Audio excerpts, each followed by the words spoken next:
Hello दोस्तों। आज के क्लास में हम लोग यूपी डीएलएड प्रथम सेमेस्टर के गणित विषय के राजन सीरीज का अति लघुत्तरी प्रश्न पढ़ेंगे। अति लघुत्तरी का ये पहला क्लास है पिछले और ये गणित सीरीज का चौथा क्लास है। पिछले 3 क्लासों में हम लोगों ने सिलेबस और बहुविकल्पी प्रश्न को पढ़ लिया था। तो आइए आज का अति लघुत्तरी प्रश्न शुरू करते हैं। पहला प्रश्न है अति लघुत्तरी का,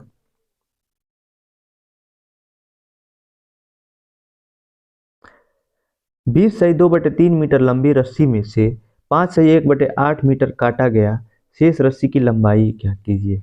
तो इतना बड़ा रस्सी था, उसमें से इतना काटिएगा, तो सिंपल घटा देंगे। तो घटाने के लिए सबसे पहले मिश्रित भिन्न है, इसको हम विषम भिन्न में बदलेंगे। तो जो पूर्णांक से हर में गुणा करके और अंक को जोड़ देते हैं। तो पहला आएगा 20 3 60 2 62/3।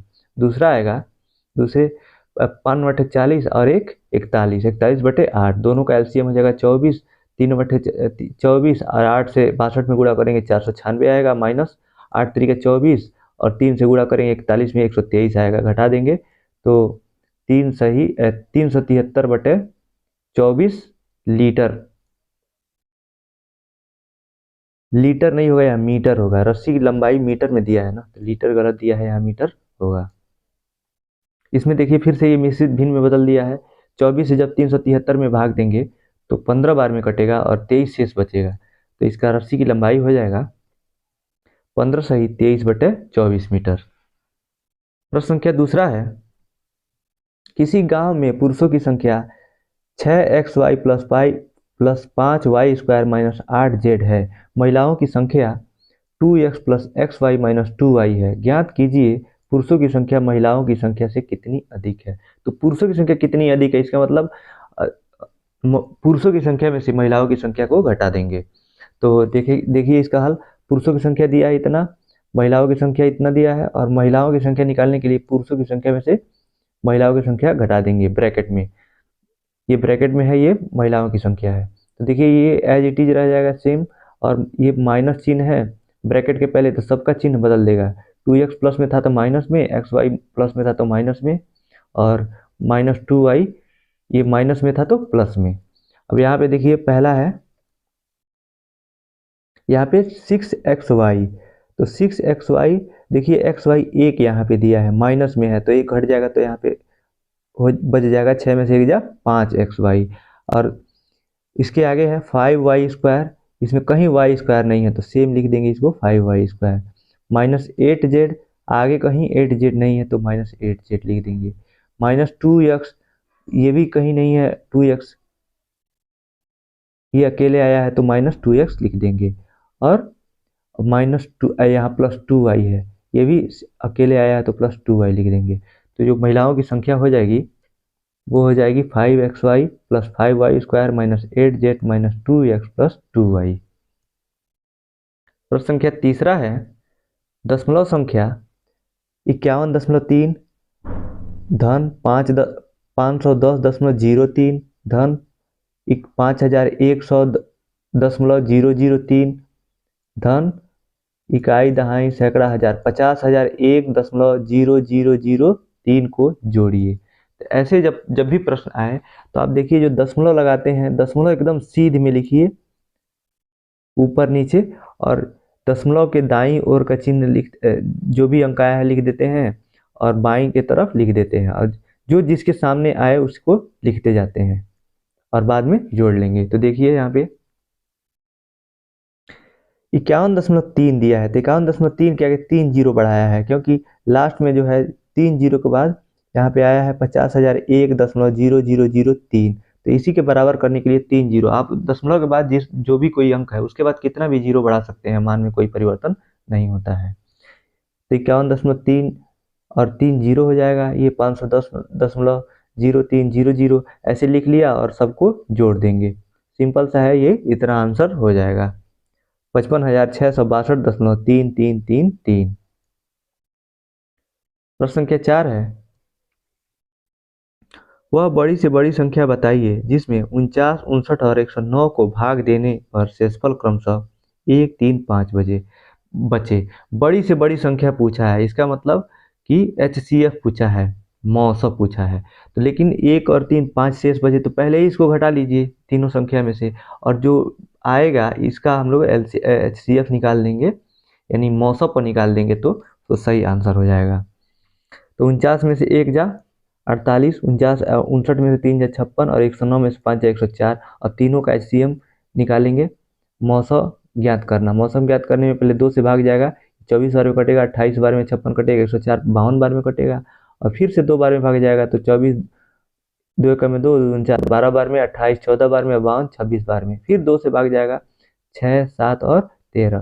तो नीचे आप देखिए ये 6 7 और 13 आ गया। इसका मतलब कि जो ये इंडिविजुअल संख्या से कटेगा, 6 से 6 के 2 से फिर भाग ले जाएंगे तो केवल 6 में जाएगा, 7 और 13 में नहीं जाएगा। फिर 3 से ले जाएंगे तो 6 कट जाएगा, फिर 7 से ले जाएंगे तो ये 7 कट जाएगा, 13 से ले जाएंगे तो 13 कट जाएगा। यानी ये सभी में भाग, किसी भी संख्या से सभी में भाग नहीं जाएगा। केवल 2 है जो 3 बार 2 से काटेंगे तो तीनों संख्याओं में भाग चला जाएगा। तो ये गुणनखंड विधि से ऐसे ही ये तीनों में उभयनिष्ठ है, मतलब 2 से तीनों में भाग चला जा रहा है 3 बार, तो यही तीनों का गुणा हो जाएगा, ये मौसम हो जाएगा। आप वैसे दूसरी विधि से, भाग विधि से भी आसान होता है मौसम निकालना, ऐसे निकाल लेंगे। 56 है, 56 में पहले 48 से भाग दिया, एक बार में जाएगा 48, तो 6 में से 16 में से 8 जा 8 और इधर 0 और फिर 8 यहाँ पे है तो 48 आ जाएगा यहाँ पे भाजक के रूप में, भाज्य के रूप में 48, तो 8 छके 48 तो कट जाएगा, यानी 8 हो जाएगा। फिर 8 से जब 109 में भाग देंगे तो 8 एकम में 8 और 109 नहीं 104 है ना, नीचे इसमें देना है, 8 एकम में 8 और 2 24 हो जाएगा और 8 छके 24, ये भी कट जा रहा है, यानी 8 से भाग विधि से भी 8 HCF आ जाएगा। आप कैसे भी निकाल सकते हैं, इसका सही आंसर होगा 8। प्रश्न संख्या 5 है, एक समबाहु त्रिभुज जिसकी प्रत्येक भुजा 4 सेंटीमीटर है, इसका क्षेत्रफल ज्ञात कीजिए। तो समबाहु त्रिभुज के क्षेत्रफल का फार्मूला होता है, देखिए हल दिया हुआ है। समबाहु त्रिभुज की भुजा ए दिया है 4 सेंटीमीटर, समबाहु त्रिभुज का क्षेत्रफल होता है करड़ी में 3 √3/4 ए स्क्वायर। ए जो है वो भुजा है, तो भुजा दिया है 4, तो 3 करड़ी में 3/4, 4 गुणे 4, 1 से 4 से 4 कैंसिल हो जाएगा, 4 करड़ी में 3 वर्ग सेंटीमीटर आंसर हो जाएगा। प्रश्न संख्या अगला है 6वां, किसी वृत्त के व्यास और त्रिज्या के संबंध को लिखिए।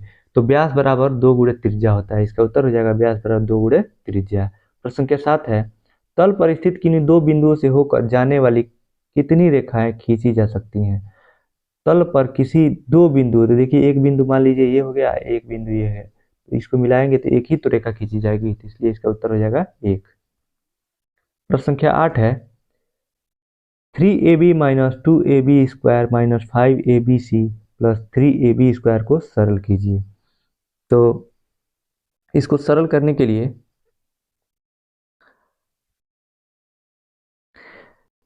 देखेंगे कि कोई भी 2 पद ऐसा है जो समान हो, भले उसका चिन्ह अलग होते हैं। यहाँ पे देखिए 3abc है -5abc है, तो 5 में से 3 जा 2 बचेगा, लेकिन माइनस चिन्ह यहाँ पे 5 के पहले है, ज़्यादा वाले के पहले, तो घट के हो जाएगा -2abc। और यहाँ पे है -2ab स्क्वायर, यहाँ पे है 3ab स्क्वायर, तो 3 में से 2 जा 1 हो जाएगा और 3ab स्क्वायर के पहले प्लस का चिन्ह है, इसलिए प्लस का चिन्ह होगा +ab स्क्वायर। अब यहाँ पे ये प्लस वाले को पहले लिख देना है और माइनस वाले को बाद में, तो ab स्क्वायर -2abc, यही सही उत्तर हो जाएगा। प्रश्न संख्या 9 है, 8 के प्रथम 5 अपवर्त लिखिए। अपवर्त मतलब होता है गुणज, अपवर्त या गुणज एक ही होता है। अपवर्तक पूछेगा तो उसका गुणनखंड, सार गुणनखंड निकाल देंगे, मतलब उसका गुणनखंड अपवर्तक मतलब होता है, अपवर्त मतलब गुणज। तो 8 के 5 गुणज हो जाएगा 8, 8 दूना 16, 8 त्रिके 24, 8 चौक 32, 8 पचे 40। ये 8 का पहाड़ा लिख देंगे, या 8 में 8 को बार बार जोड़ेंगे तो 5 अपवर्त निकल जाएगा। प्रश्न संख्या 10 है, 13 - 8 इंटू गुणे 2 धन 3 का मान लिखिए। तो ये बोडो मास पे सवाल है, देखिए बोर्ड मास, पहले ब्रैकेट है, सबसे पहले ब्रैकेट को सॉल्व करेंगे। 8 गुणे 2 तो 13 माइनस हो जाएगा 13, 13 - 8 गुणे 2, 8 दूना 16 और +3, फिर ऑफ, यानी ऑफ नहीं है, डिवीजन है, डिवीजन नहीं है, फिर मल्टीप्लिकेशन तो हमने ब्रैकेट में कर ही दिया, फिर एडिशन होगा तो जोड़ेंगे तो 13 और 3 हो जाएगा 16, और 16 में से 16 जा 0, या फिर यहीं कैंसिल कर दिया है, यहाँ पे 16 में से 3 जा 13, 13 में से 13 जा 0, इसका सही उत्तर हो जाएगा 13। एडिशन और सब्ट्रैक्शन में आगे पीछे हो सकता है, ये चलेगा, लेकिन ये मल्टीप्लिकेशन, डिवीजन में और ब्रैकेट में, ऑफ में, ये सब क्रम से करते हैं। प्रश्न संख्या 13 है 240 लीटर का 10% कितना होगा। तो उत्तर 240 गुणे 10, परसेंटेज का मतलब भाग होता है, जहां भी कहीं परसेंटेज होगा उसका 100 से भाग दे देंगे, तो 100 से भाग दिया, 2 जीरो से 2 जीरो कट गया, तो 24 लीटर सही उत्तर हो जाएगा। प्रश्न संख्या 12 है ब्रैकेट में x plus y plus z minus x minus y plus z का मान ज्ञात कीजिए। देखिए यहाँ ब्रैकेट के पहले माइनस दिया हुआ है, तो जो ब्रैकेट के अंदर जो भी चिन्ह के साथ जो भी ये चर राशियां हैं, ये सबका चिन्ह बदल जाएगा, तो इसका उत्तर हो जाएगा, इसको सॉल्व करेंगे तो x plus y plus z minus, यहाँ प्लस में x है तो माइनस में हो जाएगा, y माइनस में है तो प्लस में हो जाएगा, z प्लस में है तो माइनस में हो जाएगा। अब देखिए क्या क्या कैंसिल हो रहा है, यहाँ पे x कैंसिल हो जाएगा, माइनस है, यहाँ पे प्लस है, यहाँ पे y प्लस में है और यहाँ पे y है, दोनों दोनों प्लस में है, तो y कैंसिल नहीं होगा। फिर से z है, यहाँ पे देखिए z प्लस में है और माइनस में है, तो ये कैंसिल हो जाएगा, लेकिन y दोनों प्लस में है तो 2y इसका आंसर सही हो जाएगा। प्रश्न संख्या 13 है -8 इंटू प्लस 75 गुणे 0 का मान लिखिए। किसी भी संख्या में जब तीनों संख्याओं में गुणा हो और उसमें 0 का गुणा हो, तो किसी भी संख्या में 0 का गुणा करते हैं तो 0 मान आता है, तो इसका सही उत्तर हो जाएगा 0। सब में जब 0 का गुणा है तो 0 हो जाएगा। प्रश्न संख्या 14 है 9 एवं 15 के समापवर्तक लिखिए। तो समापवर्तक मतलब होता है गुणनखंड, गुणनखंड लिखना है। 9 किससे किससे कटेगा, 1 से कटेगा, 3 से कटेगा और 9 एकम में 9 कटेगा। और 15 किससे कटेगा, 1 से, 3 से, 3 5 15 और 5 तिहाई 15, 15 एकम में 15, तो ये समापवर्तक हो जाएंगे। प्रश्न संख्या 15 है समतल में स्थित एक बिंदु से होकर कितनी रेखाएं खींची जा सकती हैं। तो इसका उत्तर हो जाएगा अनेक रेखाएं, लेकिन इसे बेटर ऑप्शन है अनंत रेखाएं। ये बिंदु हो गया, अब इसे अनंत रेखाएं खींची जा सकती हैं ऐसे, अब जितना खींच सकते हैं आप खींच लीजिए, तो इसका सही उत्तर होगा वैसे अनंत, बेटर ऑप्शन होगा। अनेक अनेक रेखाएं भी सही है।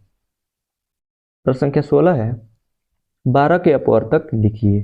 तो 12 के अपवर्तक वो किस किस संख्या से विभाजित होती है, यानी उनके गुणनखंड।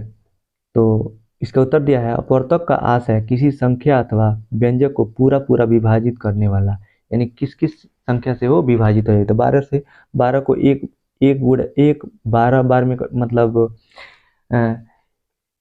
एक का जब 12 में भाग देंगे तो 12 बार में कटेगा, तो 1 और 12 दोनों हो जाएगा। दूसरा है 2, 2 छके 12 है तो 2 और 6 दोनों हो जाएगा, 3 चौको 12, 3 और 4 दोनों हो जाएगा, तो इसका अपवर्तक हो जाएंगे 1 2 3 4 6 12। प्रश्न संख्या 17 है 35 सेंटीमीटर व्यास वाले वृत्त का परिमाप ज्ञात कीजिए। तो वृत्त का परिमाप का मतलब होता है परिधि। जो ये वृत्त है, वृत्त का जो ये परिधि, ये जो किनारे किनारे है इसकी लंबाई ज्ञात करना ही परिधि कहलाता है। तो इसका सूत्र होता है 2πr।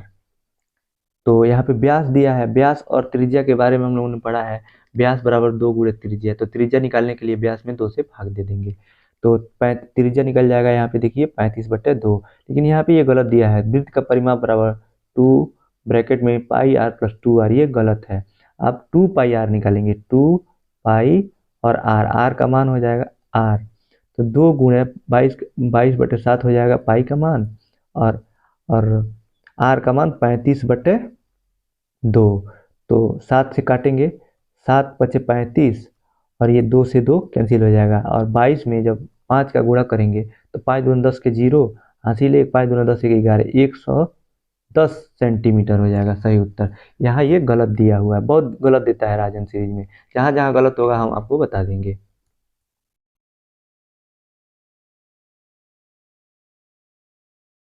प्रश्न संख्या 18 है 24/7 को दशमलव संख्या में बदलिए।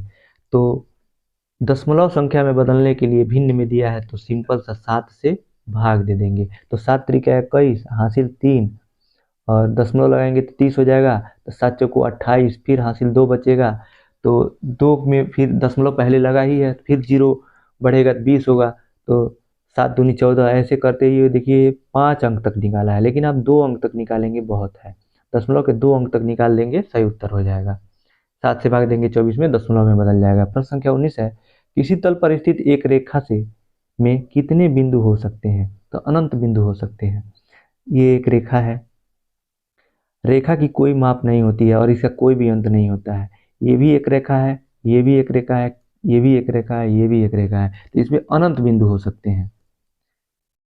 प्रश्न संख्या 20 है कौन सा अनुपात बड़ा है? 2:3 या 5:8? 2:3 का मतलब हुआ 2/3 और 5:8 का मतलब 5/8। यहाँ पे देखिए जहाँ सबसे कम गैप हो अंश और हर में वही बड़ा होता है। यहाँ पे 3 का गैप है 5 और 8 में, लेकिन यहाँ पे 1 का गैप है इसलिए बड़ा अनुपात 2:3 हो जाएगा। या फिर इसको आप दशमलव में बदल भी सकते हैं। 3 छके 18 दशमलव भाग नहीं जाएगा 2 में तो दशमलव लगाएंगे 20 हो जाएगा। 3 छके 18 दशमलव 6 आएगा पहले का मान। पहले का मान कितना आया 0.6। और जब 5/8 करेंगे तो भाग तो जाएगा नहीं, तो दशमलव लगाएंगे 50 होगा। 8 छके 48 देखिए दोनों में 0.66 आ गया, तो फिर दूसरे स्थान तक जाएंगे। और पहले में आया था 3 छके 18 फिर 2 बचा तो फिर से उसके आगे 0 बढ़ के 3 छके 18 हो जाएगा 0.66। इसमें 8 छके 48 2 बचा तो 20 हो जाएगा। 8 दूना 16 यानी ये 0.62 आया और ये 0.66 आया। 2/3 यानी 2/3 बड़ा है। प्रश्न संख्या 21 है एक विद्यालय में लड़कों की संख्या 10x + 7y² - 5z है तथा लड़कियों की संख्या 2xy - 2y² + 3z है। कुल छात्रों की संख्या ज्ञात कीजिए। तो देखिए लड़कों की संख्या इतना है, लड़कियों की संख्या इतना है, कुल छात्रों की संख्या पूछा है। या तो यहाँ पे देखिए छात्र बोलते हैं लड़कों को, छात्राएं बोलते हैं लड़कियों को। और जो छात्रों की संख्या पूछ रहा है तो डायरेक्ट लड़कों की संख्या ही हो जाएगा 10xy + 7y² - 5z। या अगर जो उसका मतलब और जो दोनों से है और दोनों को छात्र समझ रहा है, वो कई बार पूछ देता है प्रश्न कुल छात्रों की संख्या बताइए, तो कुल छात्रों में लड़के लड़कियां दोनों को ले लेते हैं, तो यहाँ जोड़ना चाहिए, लेकिन यहाँ पे ये घटाया है ये तो बिल्कुल ही गलत दिया है। अगर जो केवल छात्रों की संख्या पूछ रहा है लड़कों तो केवल लड़कों की संख्या या तो लिख देंगे, नहीं तो उसका आशय अगर जो सभी से होगा लड़के और लड़कियों दोनों से तो दोनों को जोड़ देंगे। ये प्रश्न गलत दिया हुआ है। अगला प्रश्न देखते हैं। प्रश्न संख्या 22 है हल कीजिए। 20 धन मिडिल कोष्टक में है, मतलब मझोला कोष्टक इसको बोलते हैं। 9 - 5 माइनस फिर छोटा कोष्टक में है 6 - 4 फिर छोटा कोष्टक बंद फिर मिडिल कोष्टक बंद। तो सबसे पहले हम छोटा कोष्टक को सॉल्व करते हैं, फिर मझोला कोष्टक ये होता है इसको सॉल्व करते हैं, फिर बड़े कोष्टक को सॉल्व करते हैं। तो सबसे पहले छोटा कोष्टक को हम ध्यान में रखेंगे। तो छोटा कोष्टक है 6 - 4, तो 6 - 4 हो जाएगा 2। तो ये एज इट इज लिख देंगे। 20 धन मिडिल वाला मझोला कोष्टक लगा के 9 - y और 6 - 2 4 करेंगे 2 आ गया। फिर अगले स्टेप में इसको सॉल्व करेंगे ये मिडिल वाले कोष्टक को। तो माइनस माइनस मिल के -5 और 2 मिल के 7 हो जाएगा। 9 में से 2 जाएगा 7। तो 20 धन 9 माइनस ये 5 2 7 करेंगे तो 2 आंसर 2 आ जाएगा प्लस में। तो 20 धन 2 हो जाएगा और 20 धन 2 22 होता है, ये सही आंसर हो जाएगा। प्रश्न संख्या 23 है 3 अंकों की सबसे छोटी प्राकृतिक संख्या बताइए। तो सबसे बड़ी 2 अंकों की संख्या होती है 99 और इसमें 1 जब जोड़ेंगे तो 3 अंकों की सबसे छोटी संख्या 100 आ जाएगा। प्रश्न संख्या 24 है दो संख्याओं का मौसम 16 तथा उनका गुणनफल मतलब दोनों संख्याओं का गुणनफल 6400 है यानी 6400 है, उनका लॉसव ज्ञात कीजिए। तो सूत्र होता है, इसका उत्तर देखते हैं। सूत्र होता है मौसौ गुणे लौसौ बराबर दोनों संख्याओं का गुणनफल। मौसौ दिया है 16, लौसौ निकालना है और दोनों संख्या का गुणनफल 6400। तो लौसौ निकालने के लिए मौसौ से भाग दे देंगे, तो 16 से 16 चौको 64, 400 इसका सही आंसर आ जाएगा। प्रश्न संख्या 25 है लघुत्तम समापर्त। अब थोड़ा सा थ्योरी आ गया। लघुत्तम समापर्त किसे कहते हैं? उत्तर, दो या दो से अधिक संख्याओं का लघुत्तम समापर्त वह छोटी से छोटी संख्या है जो उन संख्याओं में पूर्णतः विभाजित हो जाए। जैसे छोटी छोटी संख्या जो जितनी भी संख्याएं दी गई हैं उनमें सब में भाग चला जाए। जैसे 5 और 10 है, 5 और 10 का लघुत्तम समापर्तक होगा 10। ये सबसे छोटी संख्या ऐसा है जो दोनों संख्याओं से भाग चला जाएगा। 10 एकम में 10 और 5 दूना 10, यानी 10 में दोनों संख्याओं से भाग चला जाएगा। सबसे छोटा यही संख्या है, तो यही लघुत्तम समापर्त होता है। प्रश्न संख्या 26 है प्रतिशत का अर्थ स्पष्ट कीजिए। उत्तर, प्रति का अर्थ होता है 1 और शत का अर्थ होता है 100। अर्थात प्रतिशत का अर्थ है 100, अर्थात प्रतिशत उस भिन्न के बराबर होता है जिसका हर 100 होता है और अंश प्रतिशत की संख्या है। उदाहरण जैसे 2% है, जब भी 2% होगा तो उसका ऊपर 2 रहेगा और उसका हर 100 रहेगा। प्रतिशत का मतलब ही होता है हर 100, 100 में से यानी 2। प्रश्न संख्या 27 है यदि किसी चतुर्भुज की चारों भुजाएं बराबर हों तथा प्रत्येक कोण 90 अंश का हो तो ऐसे चतुर्भुज को कहते हैं, ऐसे चतुर्भुज को वर्ग कहते हैं। उत्तर दिया है यदि किसी चतुर्भुज की चारों भुजाएं बराबर तथा प्रत्येक कोण 90 का हो तो वह चतुर्भुज कहलाता है। यही तो वर्ग का परिभाषा होता है। प्रश्न संख्या 28 है भिन्न किसे कहते हैं? उत्तर, किसी वस्तु को विभिन्न भागों में विभक्त कर प्रत्येक भाग के मान को कुल भाग से विभाजित करने पर प्राप्त राशि भिन्न कहलाती है। जैसे 2/3 हो गया, ऐसे ही इसको भिन्न कहते हैं। प्रश्न संख्या 29 है प्रतिशत किसे कहते हैं? उत्तर, 100 के आधार पर जो संख्या अर्जित होती है उसे प्रतिशत 100 में से या प्रति 100 पर कहते हैं। प्रश्न संख्या 30 है दशमलव भिन्न को प्रतिशत में कैसे बदला जाता है? तो दशमलव भिन्न को प्रतिशत में बदलने के लिए 100 से सिंपली उसमें गुणा कर देते हैं। आप सीधा जो भी दिया होगा उसको 100 से गुणा कर दीजिएगा, भिन्न में बदल जाएगा, प्रतिशत में बदल जाएगा। उत्तर दिया है किसी दशमलव भिन्न को प्रतिशत में बदलने हेतु उसे 100 से गुणा करके गुणनफल के साथ प्रतिशत का चिन्ह लगाते हैं। हाँ, चिन्ह भी लगा देते हैं, चिन्ह भी लगाना जरूरी होता है, तभी तो पता चलेगा प्रतिशत में है। जैसे उदाहरण दिया है 3.5, 3.5 को प्रतिशत में बदलने के लिए देखिए बीच में ये पहले दशमलव को हटाया है फिर 10 से गुणा किया है, तो ये आपको दशमलव हटाने की जरूरत नहीं है, इतना आप मत लिखिएगा। डायरेक्ट आप 3.5 गुणे जब 100 करेंगे तो ये एक दशमलव हट जाएगा और एक जीरो लग जाएगा, 350% हो जाएगा। प्रश्न संख्या 31 है अपरिमेय संख्या किसे कहते हैं? स्पष्ट कीजिए। उत्तर, अपरिमेय संख्या वे संख्याएं हैं जो परिमेय नहीं होती परंतु जिन्हें संख्या रेखा पर व्यक्त किया जा सकता है, अथवा वे संख्याएं जिनको p/q के रूप में व्यक्त किया जा सकता है अपरिमेय संख्या कहलाती हैं, जहां p और q अभाज्य पूर्णांक हैं तथा q नॉट इक्वल टू 0 है। जैसे √2, √3, √5, √6 आदि तथा पाई सभी अपरिमेय संख्याएं हैं। प्रश्न संख्या 32 है समप्राकृतिक संख्या किसे कहते हैं? उत्तर, यदि 2, 4, 6, 8, 10 का समूह निर्मित किया जाए तो उन्हें समप्राकृतिक संख्या कहा जाता है। अथवा इससे बढ़िया रहेगा आप ये लिखें जिस संख्या को 2 से भाग देने पर पूरा विभाजित हो जाए उसको हम समप्राकृतिक संख्या कहते हैं। जिसमें 2 से भाग चला जाए उसको समप्राकृतिक संख्या कहते हैं। प्रश्न संख्या 33 है विषम प्राकृतिक संख्या किसे कहते हैं? उत्तर, यदि 1, 3, 5, 7, 9, 11, 13 का समूह बनाया जाए तो उन्हें विषम प्राकृतिक संख्या कहते हैं। या इसमें कॉमा देके लिखा है जिनमें 2 का पूरा भाग नहीं जाता है, ये सही परिभाषा यही है। इनमें 2 का पूरा भाग नहीं जाता उसको विषम प्राकृतिक संख्या कहते हैं। प्रश्न संख्या 34 है एक दुकानदार के पास 60 कप थे, 40 कप बिक गए, कुल कितने प्रतिशत कप बिक गए? जब 60 में से 40 बिका है तो 40 को ऊपर रखेंगे अंश में, देखिए प्रतिशत निकाला है 40/60 गुणे 100। सिंपली है, 1 जीरो से 1 जीरो कैंसिल हो जाएगा, 2 दूने 4, 2 तिहाई 6, तो 200/3 हो जाएगा। और 200/3 जब 200 में 3 का जब भाग देंगे तो 66.66% आ जाएगा।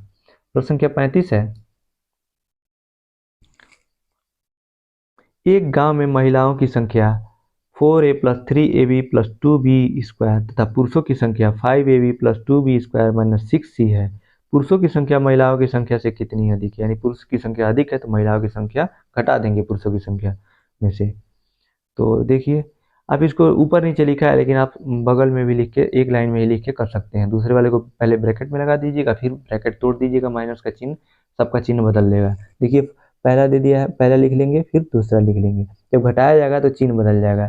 3a का प्लस का चिन्ह है तो माइनस में हो जाएगा, ये 2b का है तो ये भी माइनस में हो जाएगा, और c तो है ही नहीं तो छोड़ दिया, और प्लस 4a है तो ये भी माइनस में हो जाएगा। तो घटा के लिखेंगे 5ab में से 3ab जाएगा तो 2ab, और ये कैंसिल हो जाएगा। 2b² प्लस में है और माइनस में नीचे है, ये चिन्ह बदला है तो 0 हो जाएगा।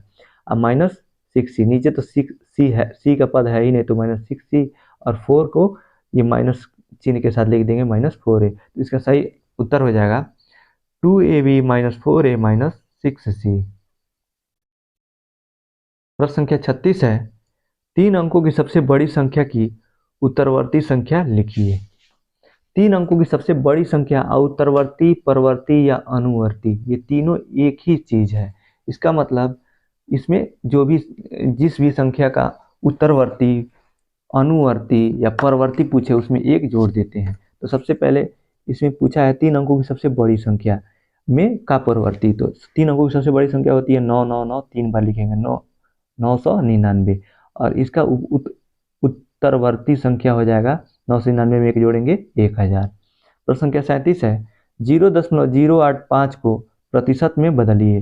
तो दशमलव को प्रतिशत में बदलने के लिए 100 से गुणा करते हैं। तो 0.85 × 100, तो 2 स्थान दशमलव दाहिनी तरफ खिसकेगा, तो 8.5% हो जाएगा इसका उत्तर। प्रश्न संख्या 38 है, 15 के अभाज्य गुणनखंड लिखिए।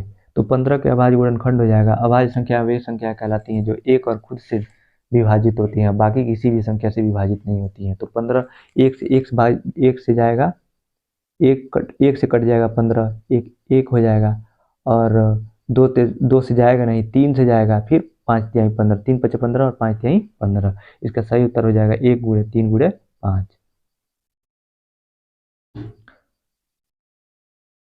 प्रश्न संख्या 39 है, 350 का 10% कितना होगा? तो 350 × 10/100, 2 जीरो से 2 जीरो कैंसिल हो जाएगा, 35%। मतलब 35, 10% कितना होगा, अंक पूछा है ना तो 35 हो जाएगा, क्योंकि प्रतिशत है तो प्रतिशत का मतलब भाग होता है, भाग यहाँ दे दिए हैं। प्रश्न संख्या 40 है, आयत किसे कहते हैं बताइए। आयत का परिभाषा लिखना है। उत्तर, वह चतुर्भुज जिसकी सम्मुख भुजाएं बराबर एवं समांतर होती हैं तथा जिसका प्रत्येक कोण 90 अंश होता है, आयत कहलाता है। प्रश्न संख्या 41 है, समांतर चतुर्भुज की 3 विशेषताओं को बताइए। उत्तर, समांतर चतुर्भुज की 3 विशेषताएं निम्नलिखित प्रकार हैं। पहला है, सम्मुख रेखाएं बराबर होती हैं। देखिए, ये समांतर चतुर्भुज ऐसे होता है, ये सम्मुख रेखाएं बराबर होती हैं, सम्मुख कोण भी बराबर होते हैं, जितना का ये उतना का ये सामने वाला। और यदि तीसरा है, यदि किसी समांतर चतुर्भुज के विकर्ण बराबर एवं परस्पर लंबवत हो तो वो वर्ग होगा। और जो ये समांतर चतुर्भुज है और इसके विकर्ण बराबर है, कभी भी इसका विकर्ण समांतर चतुर्भुज का बराबर नहीं होगा। मतलब जो एक प्योर समांतर चतुर्भुज होगा, जैसे कि आयत और वर्ग भी समांतर चतुर्भुज ही होते हैं, लेकिन वो आयत और वर्ग होते हैं, लेकिन जो इस तरह का होता है ये समांतर चतुर्भुज होता है। जो जब इसके आमने सामने की भुजाएं बराबर हों और विकर्ण भी बराबर हो तो वो वर्ग होगा। तो वर्ग में तो यही होता है, प्रत्येक कोण 90 अंश का होता है, आमने सामने की भुजाएं बराबर होती है और विकर्ण भी बराबर होता है, परस्पर लंब भी होता है। तो ये 3 कंडीशन हो गए, समांतर चतुर्भुज की विशेषताएं हो गई। प्रश्न संख्या 42 है, विषमबाहु त्रिभुज क्या है? उत्तर, ऐसा त्रिभुज जिसकी तीनों भुजाएं असमान हो, अर्थात तीनों भुजाओं की लंबाई बराबर न हो। इस प्रकार के त्रिभुज के तीनों कोण भी असमान होंगे। ये विषमबाहु त्रिभुज है जिसके तीनों भुजाएं बराबर न हो। तो जब तीनों भुजाएं बराबर नहीं होंगी तो उनका कोण भी बराबर नहीं होगा। प्रश्न क्या 43 है, x माइनस वाई में क्या जोड़े कि योगफल 2x प्लस वाई हो जाए। तो m जोड़ लिए, मान लीजिए m या x जोड़ लिया तो इसमें m मान के किया है, तो उत्तर देखते हैं इसका। माना x माइनस वाई में m जोड़े तो x minus y plus m बराबर 2x प्लस वाई। तो m बराबर इधर x प्लस वाई प्लस में है तो उधर जाएगा, तो x प्लस में है तो x माइनस में हो जाएगा, यहाँ हो गया है देखिए। अब y इधर माइनस में है तो पक्षांतर हो जाए तो प्लस में हो जाएगा। अब घटा दीजिए तो 2x में से x चला जाएगा, यहाँ 2x प्लस में है यहाँ माइनस में है तो x हो जाएगा, और y दोनों प्लस में है तो प्लस 2y हो जाएगा। या फिर इसको ऐसे भी डायरेक्ट सॉल्व कर सकते हैं कि 5 में क्या जोड़ें कि 7 हो जाए। 5 में क्या जोड़ें कि 7 हो जाए, तो देखिए 7 में से 5 घटा देंगे तो 2 आंसर आ जाएगा। तो आप 2x प्लस वाई में से डायरेक्ट घटा दीजिए x माइनस वाई को, तो इसका सही आंसर हो जाएगा x प्लस 2y। प्रश्न संख्या 44 है, वृत्त के 3 गुण बताइए। उत्तर, वृत्त के 3 गुण है, एक ही वृत्त की समस्त त्रिज्याएं बराबर होती हैं। जैसे ये मान ये है देखिए वृत्त की ये केंद्र हो गया और यहाँ से सभी त्रिज्याएं बराबर होंगी, ये तो सेम ही होता है। पहला कंडीशन, ये पहला विशेष गुण हो गया। दूसरा है वृत्त के समस्त व्यास केंद्र पर समद्विभाग करते हैं, मतलब इसका व्यास जो होता है वो समद्विभाग करते हैं, मतलब वृत्त को 2 भागों में बांटता है। देखिए, और जब ये व्यास ये केंद्र है, केंद्र से होकर ये गुजरता है तो 2 बराबर भागों में बट गया, और अब यहाँ से गुजरता है तो एक ये भाग और एक ये भाग, कहीं से भी और जो व्यास जाएगा तो वो 2 बराबर भागों में बांटेगा वृत्त को। तीसरा है केंद्रीय वृत्त कभी आपस में नहीं काटते नहीं है। केंद्रीय वृत्त होते हैं वो एक दूसरे को नहीं काटते हैं। प्रश्न संख्या 45 है, उभयनिष्ठ स्पर्श रेखा किसे कहते हैं। उत्तर, 2 वृत्तों को स्पर्श करने वाली रेखा उनकी उभयनिष्ठ स्पर्श रेखा कहलाती है। अभी आपको समझ में नहीं आ रहा होगा, देखिए फिगर से समझते हैं। ये पहला वृत्त हो गया और ये दूसरा वृत्त हो गया। अब इसमें उभयनिष्ठ रेखा उसको कहते हैं जो दोनों को स्पर्श करते हुए जाए। ये पहला स्पर्श रेखा हो गया उभयनिष्ठ, ये दूसरा हो गया। दो, जब वृत्त दूर दूर होगा तो उसमें 4 स्पर्श रेखाएं जाएंगी, एक ऐसे हो गया और ये क्रॉस जाएगा ऐसे करके दोनों को टच करते हुए, एक ये हो जाएगा और एक ऊपर से आएगा ऐसे। ये 4 स्पर्श उभयनिष्ठ स्पर्श रेखाएं होती हैं, ये इसको कहते हैं। अगर जो वृत्त पास पास हो, मतलब सटा हुआ हो एक दूसरे से, तब स्पर्श रेखाएं केवल 2 होती हैं। जैसे देखिए दोनों वृत्त टच कर रहा है तो इसमें स्पर्श रेखा एक ऊपर से खींची जा सकती है यहाँ पे, और एक नीचे से, ये उभयनिष्ठ रेखा। बीच में तो खींची ही नहीं जा सकती क्योंकि दोनों सटा हुआ है। प्रश्न संख्या 46 है, प्राकृतिक संख्याएं किसे कहते हैं। उत्तर, वे संख्याएं जो वस्तुओं को गिनने में प्रयुक्त की जाती हैं प्राकृतिक संख्याएं या धन पूर्णांक कहलाती हैं, तथा इनको 1 2 3 4 डॉट डॉट डॉट आदि के रूप में निरूपित किया जाता है। सभी प्राकृतिक संख्याओं के संग्रह को n से निरूपित करते हैं। n बराबर 1 2 3 4 डॉट डॉट डॉट, यानी 1 2 3 4 5 6 7, अब जहाँ तक काउंट कर सकते हैं, ये सभी प्राकृतिक संख्याएं हैं। और प्राकृतिक संख्याओं का योग होता है, मान लीजिए 20 प्राकृतिक संख्याओं का योग निकालना है तो n इंटू n प्लस 1/2 फार्मूले से निकालते हैं। n की वैल्यू जहाँ तक पूछेगा, जैसे 10 तक पूछ रहा है तो 10 रख देंगे। प्रश्न संख्या 47 है, भाज्य भाजक एवं भागफल को परिभाषित कीजिए।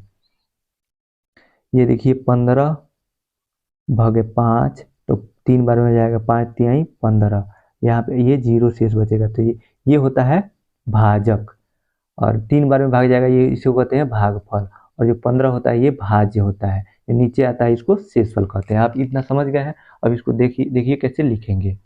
उत्तर है भाज्य, यह वह संख्या है जिसमें संख्या से भाग दिया जाता है। भाजक, यह वह संख्या है जिससे किसी संख्या में भाग दिया जाता है, जिससे किसी संख्या में यानी जिससे भाग दिया जाता है उसको भाजक कहते हैं। भागफल, भाज्य में भाजक से भाग देने पर जो संख्या उत्तर के रूप में प्राप्त होती है उसे भागफल कहते हैं। जैसे 5 तिहाई 15 था तो 3 होगा भागफल, और शेषफल नीचे बचता है, शेषफल तो पूछा भी नहीं था। प्रश्न संख्या 48 है, भिन्न से क्या तात्पर्य है। उत्तर, यदि कोई संख्या m/n या x/y के रूप में हो तो उसे भिन्न कहा जाता है, जहाँ m एवं n पूर्णांक संख्याएं हैं और n does not equal to 0, यानी n 0 के बराबर नहीं होगा, नहीं तो वो अनंत हो जाएगा, वो तो भिन्न होगा ही नहीं, वो एक वो अनंत, उसका मान अनंत होता है। इसमें आगे दिया है भिन्न के ऊपर वाली संख्या को अंश तथा नीचे वाली संख्या को हर कहा जाता है। प्रश्न संख्या 49 है, संयुक्त भिन्न किसे कहा जाता है? उत्तर, यदि किसी भिन्न के साथ पूर्ण संख्या शून्य रहित भी हो तो उसे मिश्र भिन्न अथवा संयुक्त भिन्न कहते हैं। जैसे, और जो भिन्न के साथ पूर्ण भी दिया हो, एक पूर्णांक भी दिया हो, जैसे यहाँ पे एग्जाम्पल के रूप में आप ज़्यादा अच्छे से समझ में आएगा, 1/1/2 तो इसको मिश्र भिन्न कहते हैं, 5/5/2, 3/1/5, ये आदि मिश्र भिन्न की, संयुक्त या मिश्र भिन्न की उदाहरण है। प्रश्न संख्या 50 है, भागफल किसे कहते हैं? उत्तर, भाग देने पर जो परिणाम प्राप्त होता है उसे भागफल कहा जाता है। प्रश्न संख्या 51 है, संख्या 16,292 में 6 का स्थानीय मान एवं जातीय मान ज्ञात कीजिए। स्थानीय मान उसको ज्ञात करने के लिए 6 के बाद जो भी अंक से पूछे उसके बाद जितनी भी अंक होते हैं उतना डिजिट उसमें उतना जीरो लगा देते हैं। देखिए 6 के बाद कितना जीरो है, 1 2, एक कितना अंक है 2 और 9 3, यानी 3 अंक है, 1 2 3, तो इसको लिखेंगे 16,292 में 6 का स्थानीय मान बराबर 6,000, डायरेक्ट भी लिख सकते हैं और ऐसे तीर लगा के भी आप लिख सकते हैं। और जाति मान जिस भी संख्या का पूछता है वही संख्या सेम हो जाता है, तो 6 का जाति मान हो जाएगा, इतने में 6 का जाति मान 6 ही हो जाएगा। प्रश्न संख्या 52 है, 5 अंकों की सबसे बड़ी से बड़ी तथा छोटी से छोटी संख्या का अंतर ज्ञात कीजिए। तो सब 5 अंकों की सबसे बड़ी संख्या, जितने भी अंकों की सबसे बड़ी संख्या पूछेगा उतनी बार 9 लिख देंगे, या छोटी संख्या पूछेगा तो उससे एक कम जीरो, एक के आगे उससे एक कम जीरो को लिख देंगे। 5 अंकों की सबसे बड़ी संख्या हो जाएगा 5 बार 9, 99,999। 5 अंकों की सबसे सर्वाधिक छोटी संख्या हो जाएगा 10,000। अब जब 99,999 में से घटाएंगे, 9 में शून्य जा 9, 9 में शून्य जा 9, 9 में शून्य जा 9, 9 में शून्य जा 9, लास्ट में 9 में से 1 जा 8, यानी 89,999 सही उत्तर हो जाएगा। प्रश्न संख्या 53 है, 1 से लेकर 100 तक की सभी समस्त प्राकृतिक संख्याओं का योगफल ज्ञात कीजिए। ऐसे तो आप योगफल निकालेंगे तो निकालते रह जाएंगे, लेकिन इसका सूत्र होता है n प्राकृतिक संख्याओं का योग n इंटू n+1/2, n का मान 100 रख देंगे। इसको देखते हैं, हल दिया है 1 से लेकर 100 तक की प्राकृतिक संख्याएं बराबर कितनी होंगी, 100 ही होंगी। n प्राकृतिक संख्याओं का योगफल होगा n ब्रैकेट में n+1/2, जहाँ n बराबर 10 है, 100 है, तो 100 तक की प्राकृतिक संख्याओं का योग हो जाएगा, n की जगह पे 100 रखा और ब्रैकेट में 100 + 1, तो 100 × 101, तो 2 से 100 कट जाएगा 50 बार में, और जब गुणा करेंगे तो 50 से कम है 50, 50 से कम है 50, जो कि बीच में जीरो है इसलिए 50 50 दो बार लिखा जाएगा। इसका सही उत्तर हो जाएगा 5050। प्रश्न संख्या 54 है, परिधि को परिभाषित कीजिए। उत्तर, परिधि वृत्ताकार घेरे के परिमाप को वृत्त की परिधि कहा जाता है। परिधि बराबर 2πr, जहाँ r त्रिज्या है। प्रश्न संख्या 55 है, कोण को परिभाषित कीजिए। उत्तर, दो रेखाओं या दो किरणों के बीच के झुकाव को कोण कहा जाता है। एक को हम, जैसे यहाँ पे दिया एग्जाम्पल के रूप में, ये एक को हम शीर्ष, जो ये ए है इसको शीर्ष तथा ए बी ये है और ए सी ये है, ए बी व ए सी को कोण की भुजा कहते हैं, और ये जो होता है ए सी ए बी है, ये कोण कहलाएगा। प्रश्न संख्या 56 है, त्रिभुज किसे कहते हैं बताइए। उत्तर, त्रिभुज 3 असंरेख बिंदुओं को सरल रेखाओं द्वारा मिलाने पर जो आकृति निर्मित होती है उसे त्रिभुज कहते हैं। अब असंरेख का मतलब क्या होता है, संरेख किसे कहते हैं, जैसे ये रेखा है तो यहाँ पे 3 बिंदु इस रेखा पे उपस्थित है, यहाँ पे एकदम सीध में, इसको संरेख बिंदु कहते हैं। और जो एक बिंदु यहाँ है, एक बिंदु यहाँ है, एक बिंदु यहाँ है, तीनों एक सीध में नहीं है, तो इसको हम लोग असंरेख कहते हैं। तीनों को मिलाएंगे तो इसको जो आकृति प्राप्त होती है उसको हम लोग त्रिभुज कहते हैं। यही डिफिनीशन में है, यानी परिभाषा में है। प्रश्न संख्या 57 है, वर्ग से क्या आशय है। उत्तर, 4 समान भुजाओं से घिरी वह आकृति जिसका प्रत्येक कोण 90 अंश का हो वर्ग कहलाता है। इन 4 समान भुजाएं, इन चारों की ये भुजाएं जो है बराबर होंगी और सब इनके जो चारों कोण भी 90 अंश के होंगे। चित्रानुसार वर्ग ए बी सी डी में भुजा ए बी बराबर बी सी बराबर सी डी बराबर डी ए है और प्रत्येक कोण 90 अंश का भी है। ये डिफिनीशन हो जाएगा, परिभाषा हो जाएगा वर्ग का। प्रश्न संख्या 58 है, व्यास किसे कहते हैं। उत्तर, वृत्त पर स्थित किन्हीं दो बिंदुओं को मिलाने वाली वह सरल रेखा जो वृत्त के केंद्र से होकर जाती है व्यास कहलाती है। देखिए वृत्त है और ये केंद्र से होकर गई है, दो बिंदु को मिलाई है, इसको हम लोग व्यास कहते हैं। व्यास का फार्मूला होता है व्यास बराबर 2 गुणे त्रिज्या, यानी त्रिज्या व्यास का आधा होता है। प्रश्न संख्या 59 है, यदि करड़ी में 19,600 यानी 196 और दो जीरो बराबर 140 हो तो 0.0196 का मान ज्ञात कीजिए। यहाँ पे देखिए यह 196 जो होता है ये 14 का वर्ग होता है और दो जीरो है, तो 196 का 14 बाहर आ गया है और दो जीरो से एक जीरो आ गया है तो 140 हो गया है। अब यहाँ पे है 0.0196, तो इसको हम सबसे पहले भिन्न में बदल लेंगे। 196 बटे कितना, दशमलव के बाद कितना अंक है, 1 2 3 4, तो बटे 4 जीरो लिख लेंगे एक के आगे, यानी 10,000, 1 2 3 4 जीरो। और ऊपर 196 किसका है, 14 गुणे 14 कहते हैं, 14 का वर्ग है, और नीचे 100 गुणे 100 को कर देंगे तो 10,000 आ जाएगा। तो वर्गमूल मतलब यही तो होता है कि एक दो में से एक बाहर आता है, तो 14 बटे 100 बाहर आ जाएगा। अब इसको दशमलव में भी बदल देते हैं, नीचे दो जीरो है यानी 100 से भाग दिया गया है, तो दो स्थान पे दशमलव लगेगा दाईं तरफ से, तो 0.1214 इसका सही आंसर हो जाएगा। प्रश्न संख्या 60 है, 3 रुपये 8 पैसे को रुपए में लिखिए। तो 1 रुपया बराबर 100 पैसा, 3 रुपये और 8 पैसे बराबर हो जाएगा 3 धन 8 बटे 100। तो जब नीचे दो जीरो है यानी 100 से भाग दिया गया तो दो स्थान पे दशमलव लगेगा दाहिनी तरफ से, तो 3 धन 0.08 हो जाएगा। देखिए यहाँ दो स्थान पे दशमलव लगा है, जब इन दोनों को जोड़ेंगे तो 3.08 रुपया हो जाएगा, ये रुपये में हो जाएगा। प्रश्न संख्या 61 है, सम भिन्न किसे कहते हैं। उत्तर, जिन भिन्नों में अंश हर से छोटे होते हैं तो इस प्रकार के भिन्नों को सम या उचित भिन्न कहते हैं। जैसे 2/3, 4/7, 3/, इसमें सब में अंश हर से छोटा है। प्रश्न संख्या 62 है, विषम भिन्न किसे कहते हैं। उत्तर, जिन भिन्नों में अंश हर से बड़ा या बराबर होता है तो इस प्रकार के भिन्नों को विषम भिन्न कहते हैं।